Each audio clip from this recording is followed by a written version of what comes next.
தேவனுடைய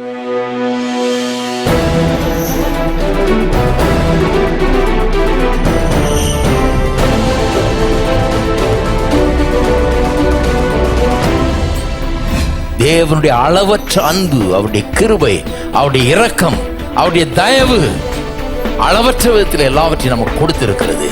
அது உங்களுடையது என்பதை விசுவாசியுங்கள்.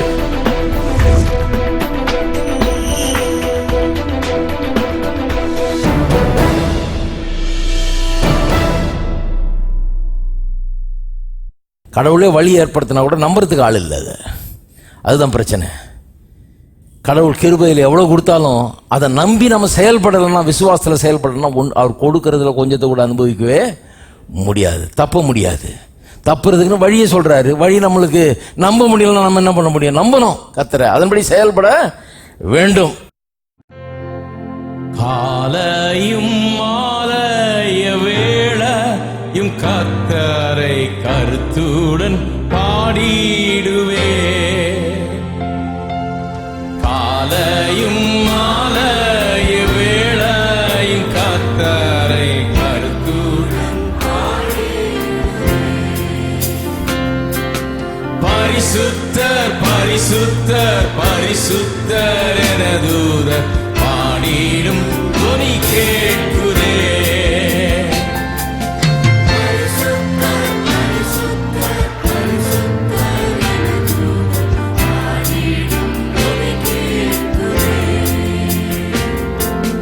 காலையும் மாலைய வேளையும் கர்த்தரை கருத்துடன் கர்த்தரின் வெளிச்சம்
இந்த கடவுளை பிடிங்க. உங்களை உண்டாக்கின கடவுள் உங்க மேல நம்பிக்கை வச்சிருக்கிறார், உங்களை நம்புகிறார் அவர்.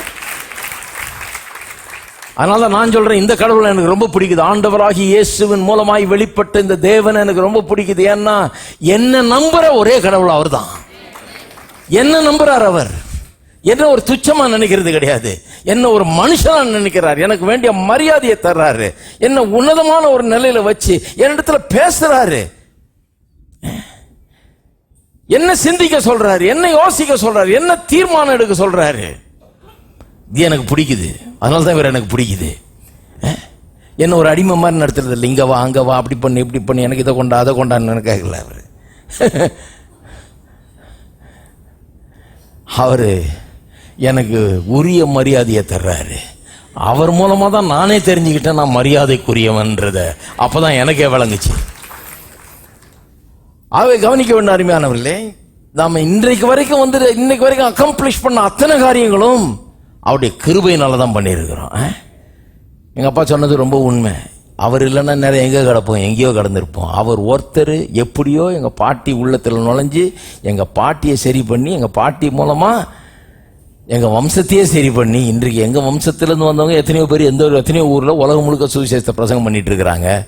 ஏன்னா நாங்கள் ஏதோ பெரிய ஆட்கள் இல்லை, அவர் பெரியவர், அவர் அருமையானவர், அவர் அற்புதமானவர், அவர் இரக்கம் உள்ளவராக இருக்கிறார். அதனால இன்னைக்கு இதெல்லாம் நடந்துகிட்டு இருக்குது. இப்போ யோசித்து பார்க்குறேன், நான் அடிக்கடி இதை யோசித்து பார்ப்பேன். கர்த்தர் எங்கள் வாழ்க்கையில் இல்லைன்னா நாங்கள் என்ன இருப்போம்? கர்த்தருடைய கிருபை, ஒவ்வொரு நாளும் கர்த்தருடைய கிருபைக்காக நான் கர்த்தரை ஸ்தோத்திரிக்கிறேன். அவருடைய தயவுக்காக, அவருடைய காருண்யத்துக்காக. சங்கீதக்காரன் சொல்றான் இல்லையா, அவருடைய காருண்யம் என்னை பெரியவனாக்கினது. எனக்கு கிரெடிட் எடுத்துக்கிறது கிடையாது, நீங்களும் உங்களுக்கு கிரெடிட் எடுத்துக்கூடாது, கர்த்தருக்கு கிரெடிட்டை தர வேண்டும். சரி, இந்த கிருபை ஒரு மனுஷனுடைய வாழ்க்கையில வரும்போது என்ன செய்கிறது என்பதை சில உதாரணங்களை காண்பிக்கிறேன் பாருங்க. திருப்புங்க, ஆதியாமத்துக்கு போயிடுவோம். ஆதியாமம் 6ஆம் அதிகாரம் 5ஆம் வசனம். மனுஷனுடைய அக்கிரமம் பூமியில பெருகினது என்றும் அவன் இருதயத்தின் நினைவுகளின் தோற்றமெல்லாம் நித்தமும் பொல்லாததே என்றும் கர்த்தர் கண்டு தாம் பூமியில மனுஷனை உண்டாக்கினதற்காக கர்த்தர் மனஸ்தாபப்பட்டார். அது அவர் இருதயத்துக்கு விசனமாய் இருந்தது. அப்பொழுது கர்த்தர், நான் சிருஷ்டித்த மனுஷனை பூமியின் மேல் வைக்காமல் மனுஷன் முதற்கொண்டு மிருகங்கள், ஊரும் பிராணிகள், ஆகாயத்து பறவைகள் பரியந்தம் உண்டாயிருக்கிறவைகளை நிக்கிரகம் பண்ணுவேன். நான் அவர்களை உண்டாக்கினது எனக்கு மனஸ்தாபமாய் இருக்கிறது என்றார். ஸோ நிலைமை முத்திருச்சு, எல்லாரையும் அழிச்சிட போறேன்றார். ஏன்னா ஒருத்தனும் லாய்க்கு இல்லை, இந்த ஊரே ஒன்றுலாம் போயிடுச்சு. இப்போ ஃப்ரெஷ்ஷாக ஆரம்பிக்கணும், எல்லாத்தையும் அழிச்சிட்டு ஸ்லேட்டை எரேஸ் பண்ணிட்டு திரும்ப எழுதுற மாதிரி கம்ப்ளீட்டா காலி பண்ணிட்டு போறேன்றார். ஏன்னா ஒருத்தனும் தகுதியே கிடையாது, வாழ்றதுக்கு ஒருத்தனும் தகுதியே கிடையாது. விட்டா இன்னும் கொஞ்ச நஞ்சம் இருக்கிறதையும் கெடுத்துருவாங்கன்னு சொல்லி எல்லாரையும் நிக்கிரகம் பண்ணுவேன்றார். நியாயம் தீர்க்கலாம், அது கடவுளுடைய நியாயம் தீர்ப்பு. நோவாவின் காலத்தில் வந்த வெள்ளம் கடவுளுடைய நியாயம் தீர்ப்பு. அது பண்ண முடியாதுன்னு சொல்ல முடியாது. இன்னைக்கு நாடு இருக்குது, நாட்டில் சட்டம் இருக்குது, நீதிமன்றங்கள் இருக்குது, நியாயாதிபதிகள் இருக்கிறார்கள். அவர்கள் ஒரு மனுஷனுக்கு தண்டனையை கொடுக்கும்போது அதை தப்புன்னு சொல்ல யாருக்கும் அதிகாரம் கிடையாது. ஏன்னா அதை நாமளே ஏத்துக்கிறோம். தண்டனை இவ்வளவு கொடுத்துருக்குறாங்க அப்படிங்கிறது ஏத்துக்கிறோம். அது நியாயம்தான். அது தப்புன்னு யாரும் பேசுறதே கிடையாது. ஏன்னா நாடுனா சட்டம் இருக்கணும், அங்கே நீதிமன்றம் இருக்கணும், அங்கே நியாயாதிபதி இருக்கணும், அப்படி தண்டனைகள் கொடுக்கப்படும். தண்டனை தப்பு செய்தவனுக்கு தண்டனை கொடுக்கறது தப்பே கிடையாது. அப்ப கடவுள் வானத்தின் பூமி உண்டாக்கினவர், எல்லாத்தையும் படைச்சு நம்ம கையில கொடுத்தவர், அவர் நியாயம் தீர்க்க கூடாதா? அவர் நியாயாதிபதி இல்லையா? அவர் நியாயம் செய்யக்கூடாதா? செய்யலன்னா தான் தப்பு. அவர் செய்கிறார். நோவாவின் காலத்தில் வந்த வெள்ளம் கர்த்தர் நியாயம் செய்கிறார். கர்த்தர் நியாயாதிபதியா இருந்து அங்க நியாயத்தை செய்கிறார், ஒரு ஜட்ஜ்மெண்ட் அனுப்புகிறார். அவருடைய நியாய தீர்ப்பு நிமித்தமாக தான் அங்க வெள்ளமே வருகிறது. அப்ப அதன் மத்தியில ஒண்ணு நடக்குது பாருங்க. அடுத்த வசனம் பாருங்க, 8ஆம் வசனம். நோவாவுக்கோ கர்த்தருடைய கண்களில் கிருபை கிடைத்தது. எல்லாம் சொல்லுங்க, நோவாவுக்கோ கர்த்தருடைய கண்களில் கிருபை கிடைத்தது. ஒரு மனுஷனுக்கு கடவுளுடைய கண்ணில் கிருபை கிடைச்சதுன்னா அந்த மனுஷன் எப்படி இருப்பான், அது சொல்றதுக்கு தான் அந்த வாஸ்தேன். உலகத்துல ஒருத்தன் பேர்லயும் கர்த்தருடைய கிருபை இல்லை, ஒருத்தனுக்கும் கர்த்தருடைய கிருபை கிடைக்கல. எல்லாரையும் நிகிரகம் பண்ணுவேன்ட்டார், எல்லாம் சாவ போறான்ட்டார். இந்த ஒரு மனுஷன், இவனுக்கு தேவனுடைய கண்களிலே கிருபை கிடைத்தது. கிருபை கிடைச்சதுனால இவனுக்கு என்ன கிடைச்சது? கிருபை இவனுக்கு எப்படிப்பட்ட வித்தியாசத்தை உண்டு பண்ணது இவனுடைய வாழ்க்கையில? நான் சொல்லுகிறேன், சுருக்கமா சொல்ல போனா அந்த வித்தியாசம் அழிவுக்கும் வாழ்வுக்கும் உள்ள வித்தியாசம். எல்லாம் அழிந்து போனார்கள், இவன் வாழ்ந்தான். எல்லாம் செத்து போனார்கள், மடிந்து போனார்கள், இவன் உயிர் பிழைத்தான், நன்றாயிருந்தான். இவனுடைய வம்சம் தழைத்தது. அதன் பிறகு எவ்வளவு பெரிய வித்தியாசம் பாருங்க. லேசப்பட்ட வித்தியாசம் இல்ல. சாவுக்கும் வாழ்வுக்கும் உள்ள வித்தியாசம், அழிவுக்கும் பிழைப்பதற்கும் உள்ள வித்தியாசம். அழிஞ்சு போகக்கூடியவனை பிழைக்க வைக்கிறது கிருபை. கர்த்தருடைய கண்கள்ல கிருபை கிடைச்சதுனால அவன் பிழைக்கிறான். ஒரு பேழையை உண்டு பண்ண சொல்றாரு. பேழையும் பார்த்தது கிடையாதுவன், மழையோட பார்த்தது கிடையாதுவன், ஆனா உண்டு பண்றான் பேழைய. என்ன ஆச்சரியம் பாருங்க. நீங்க உண்டாக்குவீங்களா? நீங்க சொல்லுங்க, முதல்ல மழை என்னன்னு சொல்ல ஆண்டவரே. அதையே நான் பார்த்ததில்லை. 40 நாள் மழை பெய்யுமாக்கும், வெள்ளம் வருமாக்கும். அந்த வெள்ளத்தையும் பார்த்ததில்லை, மழையும் பார்த்ததில்லை, எதையும் பார்த்ததில்லை. இந்த கதைலாம் வேணாம். நான் என்னத்துக்கு பேழையை உண்டு பண்ணா அது எப்படி இருக்குன்னு எனக்கு தெரியாதுன்னு. அமெரிக்காவில் லெட்டோனோன்னு ஒருத்தர் இருந்தார். அவருடைய பேரில் இன்றைக்கு பல பல்கலைக்கழகங்கள், கல்லூரிகள் எல்லாம் இருக்குது. அவர் ஒரு என்ஜினியராக இருந்து உலக மகா யுத்தத்தின் காலத்தில், முதலாவது உலக மகா யுத்தம் நினைக்கிறேன், அந்த காலத்தில் இருந்தப்ப அமெரிக்காவில் கப்பல்கள் நிறைய சீக்கிரமாக பண்ணணும்னு அரசாங்கம் கேட்டுச்சான். ஏன்னா அந்த யுத்தத்தின் நிமித்தமாக ஆர்டர் கொடுத்தா எல்லாரும் ரொம்ப நாள் எடுக்க முடியாது, இவங்களுக்கு குவிக்காக தேவை, எல்லாரும் முடியாத நேரத்தில் இவர் ஆர்டர் எடுத்தாராம் பாருங்க. கடவுள் இவருக்கு காமிச்சாராம். சொல்றாரு, இவர் கடவுள் காமிச்சாராம், 4 நாள்ல ஒரு கப்பல் எப்படி பண்றதுன்னு. 4 நாள்ல ஒரு கப்பல் எப்படி பண்ணணும்னு. விளையாட்டு இல்லை இது. எப்படி பண்ணணும்னு கர்த்தர் காமிச்சாராம். பண்ணாரு. பண்ணி பெரிய செல்வந்தனா மாறினார். பல கோடிகள். அவர் தன்னுடைய வாழ்நாளில் உள்ள வருமானத்தில் 90% சபைக்கு, ஊழியத்துக்கும் மற்ற நல்ல காரியங்களுக்கும் கொடுத்தாராம் பாருங்க. 90%. மீதி உள்ள 10% ஏரோப்ளேன்லாம் வச்சுட்டு நல்லா இருந்தாராம். ஏன்னா சிலர் நினைக்கிறாங்க 90% கொடுத்தா நமக்கு என்ன கிடைக்கும். இருந்தா அப்படி இருக்கணும். 10% ரொம்ப டூ மச்ன்றாரு அவரு. அதையே எங்க வைக்கிறது தெரியல அவருக்கு. அப்படிப்பட்ட ஒரு ஆள். அவர் சொல்றாரு, எப்படி செல்வந்தனானு சொல்றாரு. கடவுள் காமிச்சார் ஐடியா எனக்கு. அவர் ஒரு இன்ஜினியர், ஹெவி எக்யூப்மெண்ட் பண்றவர். இந்த பூமியை நோண்டுறது, அடியில் தொலை போடுறது, இந்த மாதிரி பெரிய பெரிய எக்யூப்மெண்ட்லாம் பண்ற கம்பெனி வச்சிருந்தார் பாருங்க. சொல்றாரு, கடவுள் எனக்கு ஐடியா கொடுக்குறாரு. கடவுள் கொடுத்த ஐடியா படி நான் செஞ்சேன், அது வெற்றி பெற்றுச்சு. அதை உலகம் முழுக்க பொருட்களை விற்றேன். அவருடைய எக்யூப்மெண்ட்லாம் உலகம் முழுக்க வாங்கினாங்க. அதில் விற்று லெட்டோனோ எக்யூப்மெண்ட் தான் அந்த காலத்தில் பிரபலமாக இருந்தது. எல்லாம் வாங்கினாங்க. வாங்கி இவர் ஓஹோன்னு ஆயிட்டார். அப்போ பாருங்க, அதே லொட்டோனோ காமிச்ச அதே தேவன் தான் அப்போ இருந்தார். நோவாவுக்கும் அவர் தான் கற்றுக் கொடுத்தார். கப்பலே இல்லாத காலத்தில் கப்பல் எப்படி கட்டுறதுன்னு கற்றுக் கொடுத்தாரு அவனுக்கு. கப்பலை பார்த்துடாத ஒருத்தன் கப்பலை கட்டினான் பாருங்க. அவ்வளோ அருமையாக கர்த்தர் அவனை காப்பாற்றுறதுக்காக ஒரு வழியை உண்டு பண்ணி இந்த வழியை கற்றுக் கொடுத்து, இதெல்லாம் கிருபை பண்ணுற வேலை. ஒரு மனுஷனை காக்கிறதுக்காக, பிழைக்க வைக்கிறதுக்காக, அவனை உயர்த்துவதற்காக, அவன் அழிந்து போகாமல் பாதுகாப்பதற்காக கடவுள் வழியை காண்பிக்கிறாரு. அந்த வழிதான் கடவுளுடைய கிருபை. அதைத்தான் கடவுளுடைய கிருபைன்றோம். கிருபை என்னன்னு விளங்கிங்க. உங்களுக்கு வரக்கூடிய ஆபத்திலிருந்து, பிரச்சனையிலிருந்து, இக்கட்டிலிருந்து உங்களை காப்பாற்ற கடவுள் வழி கற்றுக் கொடுக்கிறார் பாருங்க. அதுதான் கர்த்தருடைய கிருபை. தப்பிக்க வழி இருக்குது. தப்பிக்க வழி உண்டு பண்ணுகிறவர். நம்முடைய திராணிக்கு மேல் நம்மை சோதிக்காமல் நமக்கு தப்பிக்கிறதுக்கு வழியை உண்டு பண்றாரு. உங்களுக்கு தெரியுமா? அது உங்க திராணிக்கு மேல் உங்களை சோதிக்கிறது இல்லை. அது மட்டும் இல்லாம நீங்க தப்பிக்க வழியை உண்டு பண்ணுகிறவர். நீங்க தப்பிக்கிறது, உங்க பிரச்சனையிலிருந்து தப்பிக்கிறதுக்காக கடவுள் வழிகளை வைத்திருக்கிறார். உங்களுக்கு தெரியாது அந்த வழி, அவருக்கு தெரியும். அதனாலதான் அவரை நம்புங்க, அவரை பின்பற்றுங்கன்றோம், அவரை பிடிச்சிங்கன்றோம், அவர் சொல்றதை கேளுங்க. ஏன்னு சொல்ற? எதுக்கு இந்த காலையில் இங்க வந்து உட்கார்ந்துட்டு இருக்கிறீங்க? எதுக்கு உட்கார இடம் இல்லாம இவ்வளவு பேர் நின்றுட்டு இருக்கிறாங்க? எதுக்கு இதை கேட்டுட்டு இருக்கிறாங்க? ஏன்னா தப்பிக்க வழியை கொடுக்கிற தேவன் அவர்.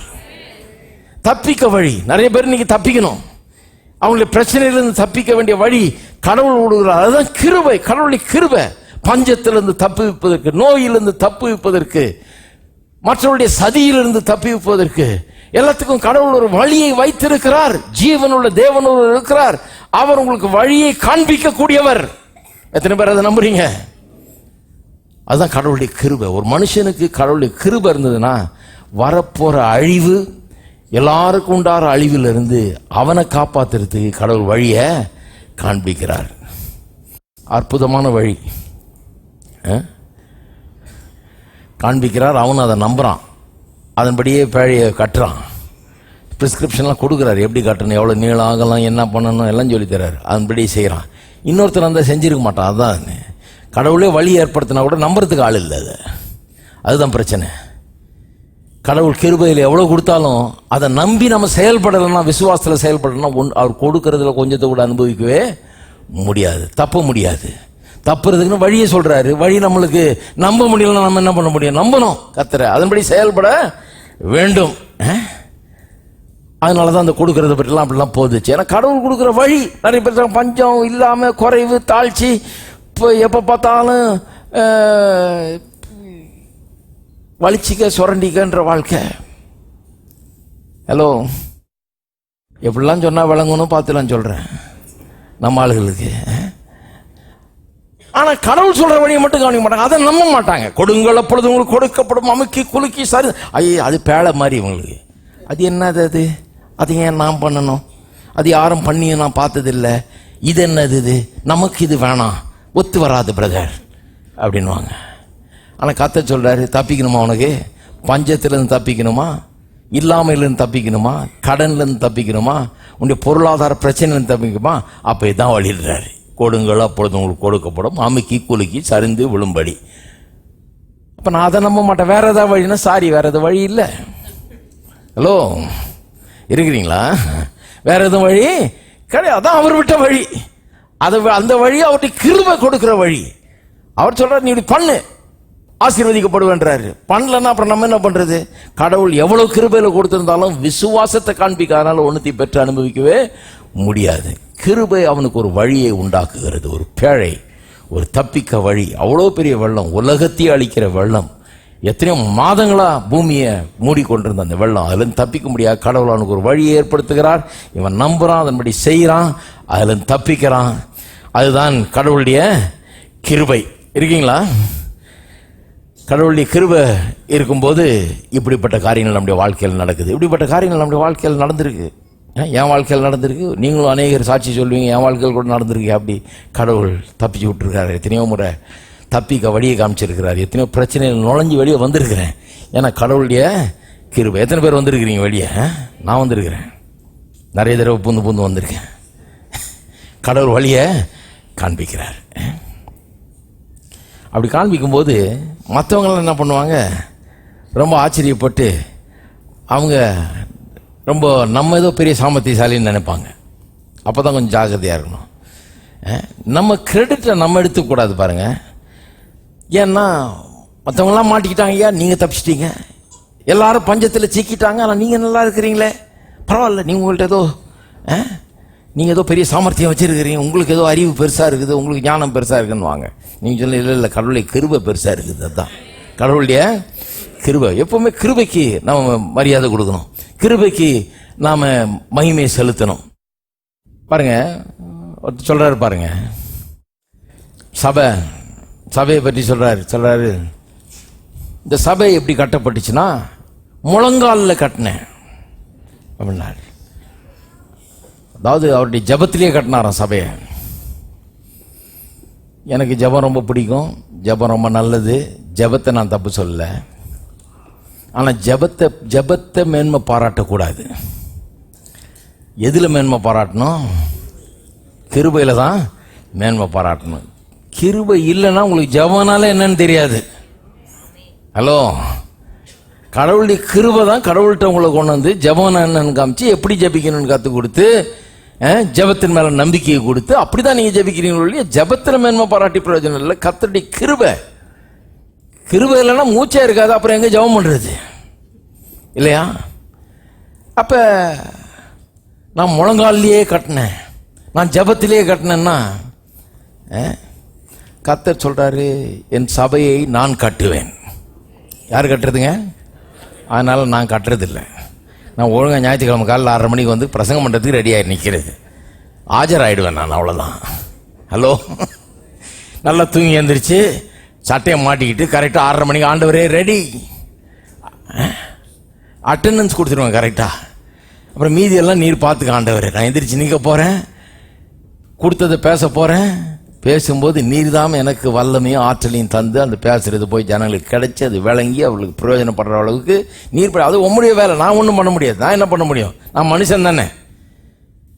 அதனால் நம்ம கிரெடிட்டை எடுத்துக்கூடாது பாருங்க. நம்ம ஜபம் இல்லை, ஏன் முழங்கால் இல்லை. ஒருத்தர் முழங்காலே காமிக்கிறேன், முழங்கால பாருங்க, அப்புறம் சொல்றாரு ஓ முழங்கால காமினாரு. எல்லாம் பாவம் பயந்து போயிட்டாங்க. என்னடா இதுன்னு எல்லாம் முழங்காலிலேயே போயிட்டு இருக்கு. எல்லாம் ஜெபம் பண்ணுறது நல்லது, நிறைய ஜெபம் பண்ணுறது நிறைய நல்லது, அதெல்லாம் நான் நம்புகிறேன், அதெல்லாம் பிரச்சனை கிடையாது. ஆனால் கிரெடிட்டை வந்து ஜெபத்துக்கு கொடுக்கக்கூடாது, கிரெடிட்டை வந்து கர்த்தருக்கு கொடுக்கணும், கர்த்தருடைய கிருபைக்கு கொடுக்க வேண்டும். இருக்கிறீங்களா? சிலர் தங்களுடைய விசுவாசம், தங்களுடைய ஜெபம், சிலர் தங்களுடைய சபைக்கு கொடுத்துருவாங்க கிரெடிட்டை. என் சபையினால தான், சபை மேலே பிரியம் இருக்கிறது நல்லது, அதெல்லாம் தப்பு கிடையாது. சபை வெறி இருக்கக்கூடாது. ஹலோ, சில சபை வெறியை பார்த்துருக்கீங்களா? கொலை வெறியை காட்டிலும் பெரிய வெறி அது. சபை மேலே பிரியம் இருக்கிறது நல்லது, சபை வெறி இருக்கவே கூடாது. வெறி இருக்கவே கூடாது. சிலருக்கு அவ்வளோ பெரிய கோபம் வந்துடும். தங்க சபை, தங்க எங்கள் தாத்தாங்க தான் வந்து எங்கள் தாத்தாவுக்கு கல்யாணம் ஆன இடம், எனக்கு கல்யாணம் ஆன, என் பிள்ளைக்கு பேர் வச்ச இடம், எங்கள் தாத்தாவங்க தான் அடக்கம் பண்ணமாக்கும், எங்கள் இங்கே அந்த வெறி, அப்படி வெறி பிடிச்சிருக்கு பாருங்க. தப்பு அது. இந்த சபையினால தான் நாங்கள் நல்லா இருக்கிறோம், கர்த்தருடைய கிருபையினால தான் நீங்கள் நல்லா இருக்கிறீங்க, கர்த்தருடைய கிருபையினால தான் சபையே இருக்குது. ஹலோ, கர்த்தருடைய கிருபையினால தான் சபையே இருக்குது. இல்லைன்னா இன்னைக்கு எழுத்து மூட்டு போயிட்டு இருப்பாங்க. சபை இருக்கிறதே பெரிய கடவுளுடைய கிருபை தான். அப்ப கிரெடிட்டை நம்ம எடுத்துக்கூடாது. சிலர் வந்து பிரசங்கியாருக்கு கிரெடிட் கொடுத்துருவாங்க. அந்த பிரசங்கியார் அவர் தான் எங்களுக்கு தெய்வம் மாறி. சில நல்ல பிரசங்கியார்கள் இருக்கிறாங்க, அவங்களுக்கு உரிய மரியாதையை கொடுக்கறது தவறில்லை, தப்பு இல்லை. நிறைய பேர் அட்மையர் பண்ணுறோம், நம்ம அவங்கள ஃபாலோ கூட பண்ணுறோம் நம்ம. ஏன்னா நல்ல ஆட்கள் நல்லா செய்கிறாங்க. நானே சில ஆட்களெல்லாம் ரொம்ப அட்மையர் பண்ணுறேன், அவங்களெல்லாம் ஃபாலோ பண்ணுறேன், அதெல்லாம் தப்பு இல்லை. ஆனால் கிரெடிட் அவங்களுக்கு கொடுக்கக்கூடாது. கிரெடிட் எங்கே கொடுக்கணும்? அவர் வந்து சாதாரண ப்ரீச்சர் தான், நானும் உங்களை மாதிரி ஒரு ப்ரீச்சர் தான், எல்லா ப்ரீச்சரும் உங்களை மாதிரி ஒரு சாதாரண ஆள் தான். அதான் சொல்ல வரேன். நீங்கள் ஒரு சாதாரண மனுஷனாக இருக்கலாம், நானும் ஒரு சாதாரண மனுஷன் தான். ப்ரீச்சர் இருக்கிறதுனால நான் ஒரு ஸ்பெஷல் கேட்டகரி கிடையாது. நான் சொல்லுவேன் இல்லையா, காலையில் எழுந்திரிச்சு பேண்ட்டை நீங்கள் மாட்டின மாதிரி தான் நானும் மாட்டினேன். ஒரு காலை ஒரு நேரத்தில் தான் நுழைக்க முடியும். நான் எந்திரிச்சு அல்லேலூயான்னு டப்புன்னு வந்து மாட்டிக்கல. எல்லாம் வந்து அப்படியே சில நேரத்தில் இந்த ஞாயிற்றுக்கிழமை காலையில் ஆண்டவரே அப்படி நடந்தால் நல்லா இருக்குமேன்னு தோணுது எனக்கு. கொஞ்சம் சிம்பிள் ஆகும், ஒன்றும் குளிக்காமல் பல்லு விளக்காமல் கர்த்தரே வந்து இந்த மாதிரி பண்ணி பல்ல விளக்கி விட்டு குளிப்பாட்டி விட்டு சட்டையும் மாட்டி விட்டாருன்னா ரொம்ப நிம்மதியாக இருக்கும். ஒன்றும் பிரச்சனை இல்லை, டபார்னு எந்திரிச்சம்மா வந்தம்மான் இருக்கும். இதுக்கு 5 மணிக்கு எந்திரிச்சு அயன் பண்ண வேண்டியதாக இருக்குது பாருங்க, எல்லாம் கஷ்டப்பட வேண்டியதாக இருக்குது. எல்லாத்தையும் பண்ணி எல்லாத்தையும் மாட்டி வர்றதுக்குள்ளே போதும் ஆயிடுது. ஏன்னா சாதாரண மனுஷன், அவங்கள மாதிரி தான். ஏசி ஆஃப் ஆயிடுச்சுன்னா வேர்த்துருது, சாதாரண மனுஷன்தான். அதனால எதுக்கு அனாவசியமான கிரெடிட்டு? நான் தான் சொல்றேன், நான் ஒன்றும் பண்றது இல்லை, நான் இங்கே ஆஜராகிறேன், அவ்வளோதான். பேச சொல்றாரு பேசுறேன், அவ்வளோதான். பாட்டு பாட சொல்றாரு பாட்டு பாடுறேன், அவ்வளோதான். என்னால் ஒன்றும் ஆகலை, நான் என்னால் எதுவும் ஆகுன்னு நினைக்கிறேன். நான் இதை ஆக்கலை, என்னால் இதை ஆக்கவும் முடியாதுன்னு நினைச்சா ஒரு ஆளை பிடிச்சிட்டு வந்து நீங்கள் 10 கோடி ரூபாய் கையில் கொடுத்தது மாதிரி ஒன்று ஆக்கி காமின்னு பார்த்தா கூட ஆக்க முடியாது அவனால. ஏன்னா அது கடவுளுடைய கிருபை. இது பணத்தால் ஆக முடியாது, எந்த பலத்தால் ஆக முடியாது. அவருடைய கிருபை, அவருடைய வல்லமை, அவருடைய ஆற்றல்னாலே ஆகிற காரியங்கள். அப்ப கிரெடிட்டை எங்க கொடுக்கணுமோ அங்க கொடுக்கணும். அப்ப உங்க குடும்பம் நல்லா இருக்குதா, உங்க தொழில் நல்லா இருக்குதா, உங்க வாழ்க்கையில வெற்றி பெறுறீங்களா, உங்க வேலையில ப்ரொமோஷன் கிடைச்சிருக்கா, முன்னேறிட்டே போறீங்களா, நாளுக்கு நாள் பெருகிட்டே போறீங்களா, டெய்லி தேவனுடைய கிருபை உங்களுக்கு உண்டாயிருக்கிற அந்த கிருபைக்கு கிரெடிட்டை செலுத்துங்க, அதுக்கு மரியாதை கொடுங்க, கனத்தையும் மரியாதையும் அதுக்கு செலுத்துங்க. கர்த்தருடைய கிருபை உங்கள் பேர்ல இருக்கிறது என்று சொல்லி அதை மேன்மை பாராட்டுங்கள்.